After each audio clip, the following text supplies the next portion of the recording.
A new Dungeons & Dragons video game and a new Dungeons & Dragons movie are both on the way. Buckle up, nerd. Before we find out how the Dungeons & Dragons franchise is growing this week, be sure to smash those like and subscribe buttons so you never miss a tabletop and fantasy update. Some big news out of Hasbro this week, as the company has announced that it is working on a documentary about Dungeons & Dragons. The new movie will be co-directed by actor Joe Manganiello and Kyle Newman. And the documentary will also feature years of never-before-seen video footage from the earliest years of the game. The Demogorgon! We're in deep shit!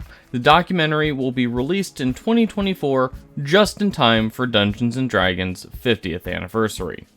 But that's not all!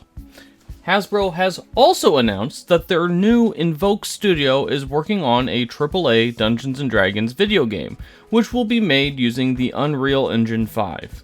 Invoke Studio was created earlier this year and includes the team from Took Games, which people may remember made the not-quite-so AAA Dark Alliance video game that came out back in 2021. However, Invoke Studio has a much larger workforce than Took did, with over 70 employees now and over 200 employees planned for when the studio becomes fully operational. That thing's operational! No details about the video game have been announced, by the way, other than that it's in development and will come out at some point in time in the future. CMON, or is it CMON? You shut your dirty mouth! I honestly can never remember what they call that company, has announced that they will publish an Assassin's Creed tabletop RPG, with pre-orders coming at some point in time next year. Details about this Assassin's Creed game are scarce, but players will create modern-day characters who can access their ancestors' memories via the Animus. The game will be overseen by Francesco Nepitello, who is one of the original designers of the hit board game War for the Ring. It's unclear whether CMON plans to use an existing system, or if they're going to build a new one from scratch, but I guess we'll find out more next year. An interesting thought.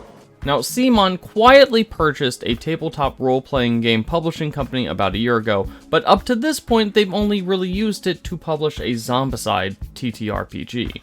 Obviously, Assassin's Creed is a huge license for CMON, and they've already confirmed that they plan to support the game with a number of different accessories and expansions. That, by the way, includes miniatures. After all, CMON stands for Cool Mini or Not. They can't make a game without miniatures. This is the way. Finally, we're going to give a shout out this week to Rivals of Waterdeep, which launched an Indiegogo last week to help fund the final 2.5 seasons of the show. Rivals of Waterdeep was launched back in 2018 by Wizards of the Coast, but Wizards pulled the show's funding as the game approached its characters reaching level 20. Rivals is a great group of players and is one of the few shows not based in Los Angeles, so be sure to check out their Indiegogo and help them finish up their campaign. Are you more excited for a D&D documentary or another D&D video game? Let us know in the comment section and be sure to like and subscribe the Character Sheet.